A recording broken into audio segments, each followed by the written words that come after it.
ٹھاٹھے مارتے سمندر کے لہروں میں گرا ایک چھوٹا سا جزیرہ، جہاں تمام مسلم دنیا کو ختم کرنے کے منصوبے بنائے جا رہے تھے۔ لیکن قدرت بھی اپنے منصوبے بنانے میں لگی ہوئی تھی۔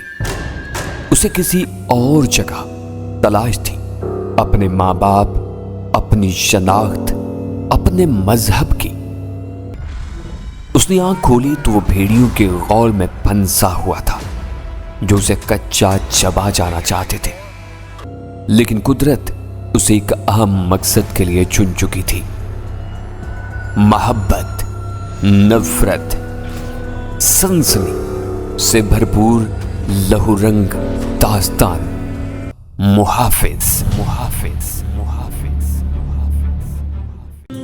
اس نے بھکاری کے روپ میں امیر خان کی جان لے لی تھی۔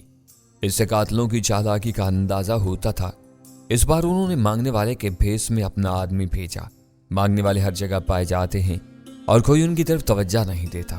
میں نے تصور کی آنکھ سے دیکھا کہ قاتل نے آ کر امیر خان سے کہا ہوگا، اللہ کے نام پر کچھ دے بابا، اور امیر خان نے اسے دھتکار دیا ہوگا۔ وہ فقیروں سے چڑھتا تھا، اس نے فقیر کی طرف توجہ بھی نہیں دی ہوگی۔ اس کی یہی غلطی اس کے لیے مہلک ثابت ہوئی ہوگی۔ موقع پاتے ہی فقیر نے اس کی گردن میں زہریلا انجیکشن کھوپ دیا ہوگا۔ اگر وہ ماہر ہوگا تو اس کام میں اسے 1 سیکنڈ بھی نہیں لگا ہوگا۔ جیسے سانپ پلک جھپکتے میں کاٹ لیتا ہے، اتفاق سے کوئی دیکھ بھی رہا ہوگا تو اس نے یہی سمجھا ہوگا کہ فقیر نے دستے طلب دراز کیا ہے۔ یہ اس کے وہم و گمان میں بھی نہیں ہوگا کہ وہ امیر خان کی جان طلب کر رہا ہے۔ اس اطمینان سے اپنا کام کیا ہوگا اور وہاں سے رخصت ہو گیا۔ اگلے روز سے میں نے اسکول جانا شروع کر دیا۔ ڈرائیور بھی سر کی چوٹ سے صحت یاب ہو کر واپس آ چکا تھا۔ البتہ امیر خان کبھی نہ آنے والے سفر پر روانہ ہو گیا تھا۔ جب میں کار کی طرف آیا تو اس کی خالی جگہ دیکھ کر میرے دل میں ہوک سی اٹھی تھی۔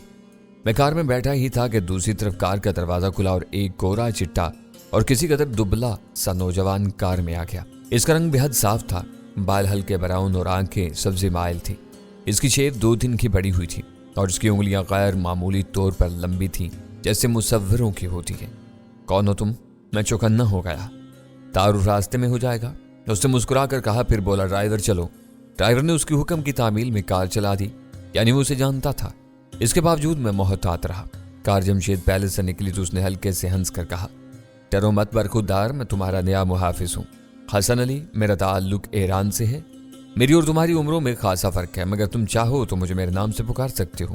مجھے خوشی ہوگی اگر ہم ایک دوسرے کو دوست سمجھیں۔ مسٹر حسن، میں نے اطمینان محسوس کرتے ہوئے کہا، کیا آپ کو معلوم ہے کہ میرا سابق محافظ کہاں ہے؟ قبرستان میں، حسن علی نے سپاٹ لہجے میں کہا۔ وہ یقیناً اچھا محافظ تھا تبھی قبرستان میں ہے، ورنہ اس کی جگہ۔ اس نے بات نامکمل چھوڑ دی، لیکن میں اس کا مفہوم سمجھ گیا تھا، یعنی امیر خان کی جگہ میں قبرستان میں ہوتا۔ اس کے باوجود آپ، اس نے میری طرف دیکھا، برخودار دراصل خطرہ تو تمہیں ہے۔ تمہیں کیا ضرورت تھی خطرہ مول لینے کی؟ میں نہیں جانتا کہ مجھے کسی سے خطرہ ہے، تو اسی سے بچنے کے لیے بھاگ جاؤ۔ بھاگ جاؤں؟ میں نے حیرت سے کہا، لیکن کہاں؟ گویا تم خطرہ محسوس کرتے ہوئے بھی نہیں بھاگ سکتے، مجبور ہو۔ ایسی ہی کچھ مجبوریاں میرے ساتھ ہیں جن کی وجہ سے میں دوسروں کے خطرات اپنے سر لینے پر مجبور ہوں۔ سب سے بڑی مجبوری تو پیسہ ہوتا ہے۔ میرے لہجے میں طنز تھا۔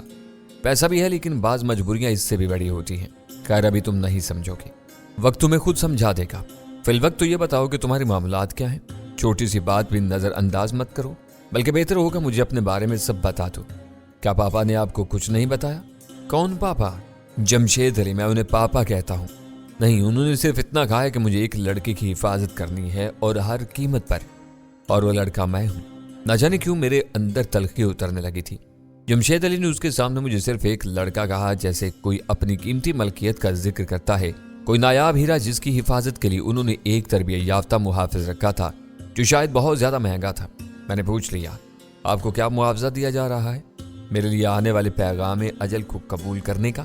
برخودار ہے، اس نے ٹھنڈی سانس لی۔ یہ مت پوچھو، آنے والا وقت تمہیں خود بتا دے گا۔ آنے والا وقت؟ میں جھلا گیا۔ سب یہی کہتے ہیں نشانہ میں ہوں، اور سب سے زیادہ بے خبری بھی مجھ ہی کو ہے۔ وہ میری چلاہٹ پر مسکرایا۔ چلو، اگر تمہاری تسلی ہو جاتی ہے تو میں بتا دیتا ہوں۔ مجھے 10,000 روپے فی ہفتہ معاوضہ دیا جا رہا ہے، لیکن معاوضہ میرے لیے اتنی اہمیت نہیں رکھتا، اور جب میں آپ سے اہمیت کے بارے میں پوچھوں گا تو آپ فرمائیں گے کہ آنے والا وقت بھی مجھے خود بتا دے گا۔ چلو ایسا ہی سمجھ دو۔ وہ ہنسا۔ کار رک گئی۔ ہم سکول پہنچ گئے تھے۔ پہلے حسن علی اترا۔ اس نے چاروں طرف دیکھا۔ اس کا انداز اس چیتے کا سا تھا جو اپنے شکار کی تلاش میں ہو۔ پھر مطمئن ہو کر اس نے مجھے کار سے اترنے کا اشارہ کیا۔ فی الوقت کوئی خطرہ نہیں ہے، وہ بولا۔ تمہارے لیے خاص ادا یہ ہے کہ چھٹی سے پہلے سکول سے باہر مت آنا، یہاں سے کوئی چیز لے کر مت کھانا، بلکہ کوشش کرنا کہ گیٹ کے قریب بھی مت آؤ۔ ایسا کریں، آپ ایک فہرست بنا دیں، بلکہ 2 فہرستیں بنا دیں، ایک ان کاموں کی جو مجھے کرنا ہے اور دوسرے ان کاموں کی جو مجھے نہیں کرنے۔ میں نے پوری سنجیدگی سے کہا تھا، لیکن وہ ہنس دیا۔ برخودار، آج پہلا دن ہے، اس لیے تمہیں سب معاف ہے۔ اور کل سے؟ میں نے پوچھا۔ کل سے میں تمہارا استاد بن جاؤں گا اور تمہیں بتاؤں گا کہ ایک اچھا شاگرد کیسے بنتے ہیں۔ آپ مجھے دھمکی دے رہے ہیں؟ خبردار کر رہا ہوں، اس نے سر ہلا کر کہا۔ اب جاؤ، سکول لگنے والا ہے۔ 3 مہینے بعد میں اور حسن علی ساحل سمندر پر تھے۔ سورج نکلنے میں کچھ دیر باقی تھی۔ میرے بازو کا پلاسٹر اتر چکا تھا اور میری تمام ہڈیاں بالکل درست طور پر جڑ چکی تھی۔ پچھلے 3 مہینے کے دوران میں حسن علی نے مجھے سچ مچ اپنا فرما بردار شاگرد بنا لیا تھا۔ اس نے واضح کیا تھا کہ مجھے اس کے ہر حکم کی تعمیل کرنی ہے، چو چرا کیے بغیر۔ ساتھ ہی میں اس کے بارے میں کچھ بھی سوچنے کے لیے آزاد تھا۔ اچھی خاصی سردی ہو رہی تھی اور میرے جسم پر صرف ایک نیکر اور بنیان تھی۔ حسن علی بھی اسی کاسٹیوم میں تھا اور موسم سے بے نیاز لگ رہا تھا۔ لگتا تھا سردی اس پر بے اثر تھی۔ میں ٹھٹرا جا رہا تھا۔ صبح سویرے کسی کو گرم بستر سے نکال کر گھر سے باہر کھڑا کر دیا جائے تو اس موسم میں اس کا کیا حال ہوگا، اس کا صرف اندازہ لگایا جا سکتا ہے۔ سمندر کی طرف سے آنے والی یخبستہ ہوائیں مجھے لرزنے پر مجبور کر رہی تھیں۔ میں اپنی لرزش پر قابو پانے کی کوشش کر رہا تھا۔ حسن علی نے افسوسناک انداز میں میری طرف دیکھا۔ یوسف، اس وقت تم چوہے لگ رہے ہو، حالانکہ اتنی سردی میں چوہے بھی نہیں کانپتے۔ پہلی بات تو یہ کہ چوہوں کے پاس موٹی کھال ہوتی ہے، میں نے چینک مار کر کہا، اور پھر ان کا استاد حسن نہیں ہوتا۔ وہ ہنس دیا۔ خیر، ابھی تم تھوڑی دیر میں سردی وغیرہ کو بھول جاؤ گے۔ اتنا بتاؤ کہ مارشل آرٹ اور سیلف ڈیفنس کی تکنیکوں میں سب سے زیادہ اہمیت کس جسمانی خصوصیت کی ہوتی ہے؟ اسٹیمنا کی، میں نے سوچ کر کہا۔ گڈ، تم نے ٹھیک جواب دیا۔ اسٹیمنا بنانے اور بڑھانے کے لیے دوڑنے سے زیادہ اچھی چیز کوئی نہیں ہوتی۔ لہٰذا آج سے ہم باقاعدہ ٹریننگ کا آغاز 2 میل کی جاگنگ سے کریں گے۔ 2 میل؟ میری جان نکل گئی۔ میں ہرگز اتنا دوڑ نہیں سکتا، میں نے انکار کرتے ہوئے کہا۔ مجھے معلوم ہے، لیکن آغاز تو کرنا ہے۔ آئیے دیکھتے ہیں کہ تم کتنی دور تک بغیر رکے دوڑ سکتے ہو۔ مجھے معلوم تھا کہ انکار ممکن نہیں تھا۔ میں نے مردہ لہجے میں کہا، کس طرف جانا ہے؟ مشرق کی طرف۔ حسن علی نے کہا، ریڈی 1 2 3۔ میں دوڑ پڑا۔ حسن علی نے کہا کہ میں پہلے آہستہ دوڑوں، سست روی سے اس سے سانس بنتی ہے، اور واپسی میں ایسے آؤں جیسے میرے پیچھے کوئی آدم خور شیر ہو۔ ساحل کی نرم ریت پر دوڑنا بے حد مشکل کام ہوتا ہے۔ اس کا اندازہ مجھے اس روز ہوا تھا۔ صرف 100 گز بعد میری سانس پھول گئی تھی، ٹانگیں جواب دینے لگی تھی اور تھکن سے برا حال ہو گیا تھا۔ کوئی 400 گز کے بعد میں گر پڑا۔ حسن علی میرے ساتھ ہی تھا۔ اس نے افسوس سے سر ہلایا۔ کس قدر نکما شاگرد ملا ہے مجھے۔ اس کا سانس قطعی ہموار تھا، جیسے وہ اب تک چہل قدمی کرتا رہا تھا۔ اس کی ایک بات سچ ثابت ہوئی تھی، اب مجھے سردی کا قطعی احساس نہیں تھا۔ میں منہ کھولے زیادہ سے زیادہ ہوا اپنے پھپھڑوں میں سمونے کی کوشش کر رہا تھا۔ سانس درست ہوتے ہی ہم آگے روانہ ہو گئے۔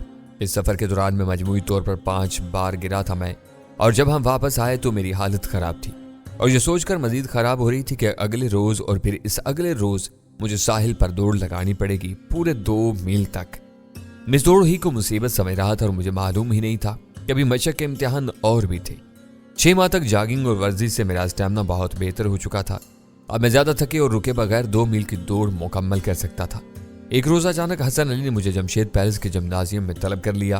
جدید ترین مشینوں سے آراستہ یہ جمنازیم پیلس کے تہہ خانے میں تھا۔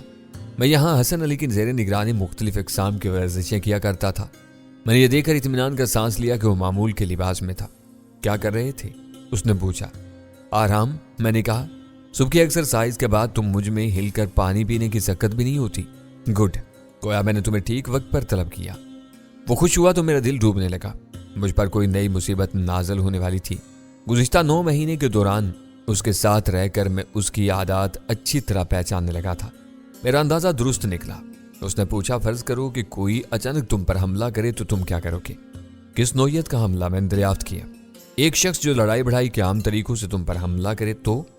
ممکن حد تک اس کا مقابلہ کروں گا اور ممکن ہوا تو اسے حملہ کرنے کا مزہ بھی چکھا دوں گا۔ بہت خوب، اس نے ہاتھ ملتے ہوئے کہا۔ اب فرض کرو کہ وہ شخص میں ہوں۔ یہ کہتے ہی اس نے مکہ جما کر میرے جبڑے پر رسید کر دیا۔ اس نے ہاتھ ہلکا رکھا تھا، لیکن میں بے خبری کی وجہ سے زمین پر جا گرا۔ ایک لمحے کو تو میری آنکھوں تلے اندھیرا چھا گیا تھا۔